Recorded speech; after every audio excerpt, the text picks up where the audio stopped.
मराठ्यांना ओबीसी कोट्यातून आरक्षण द्यावं या मागणीसाठी मराठा आरक्षण आंदोलक मनोज जरांगे पाटील हे गेल्या 5 दिवसापासून मुंबईतील आझाद मैदानात उपोषणाला बसलेत।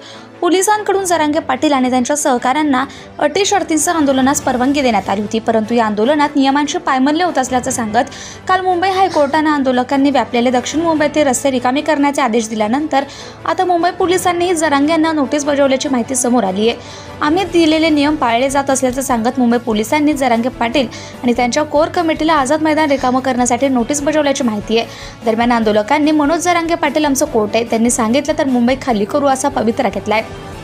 आम्ही त्या कोर्टाचं ऐकणार। त्या कोर्टाने आदेश दिला की मीडियाशी बोलताना आंदोलकांनी म्हटले की आम्ही त्या कोर्टाचं ऐकणार। त्या कोर्टाने आदेश दिला की आम्ही लगेच जाणार। आम्हाला बाकीचे कोर्ट माहीत नाही, आम्हाला जरांगेंनी अजून काय सांगितलं नाही। त्यांची अवस्था थोडी खराब झाली आहे, ते काय बोलतील। आजचा 5वा दिवस आहे। मनोज दादांनी कालपासून पाणी बंद केले। आम्ही मनोज जरांगे दादांना एकच विनंती करतो, तुम्ही पाणी तरी घेतलं पाहिजे। आम्ही कोर्टाचं नाही तर मनोज जरांगे जे सांगतील ते ऐकू असा पवित्र आंदोलकांनी घेतलाय। जरांगेंनी सांगितल्यानंतर आम्ही हे ठिकाण सोडू असंही त्यांनी पुढे म्हटलंय। मनोज जरांगे यांनी सांगितल्याप्रमाणे सगळा मराठा समाज त्यांच्या ऐकायला तयार आहे, मात्र इथे आल्यानंतर कोणत्याही सुखसुविधा उपलब्ध नाहीत। आझाद मैदानामध्ये लिमिट दिली आहे, त्यामुळे नाल्याजाने आम्हाला या ठिकाणी बसावं लागतंय, नाहीतर मनोज जरांगे यांच्या आदेशाचं आम्ही काटेकोर पालन करत आहोत आणि कायद्याने सांगितलेल्या चौकटीत सुद्धा आम्ही काम करतोय, परंतु सुखसुविधेचा अभाव असल्यामुळे मराठा समाज आता इथे थांबतोय।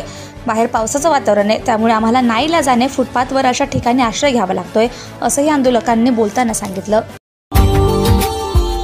Subscribe now and press the bell icon. Never miss an update.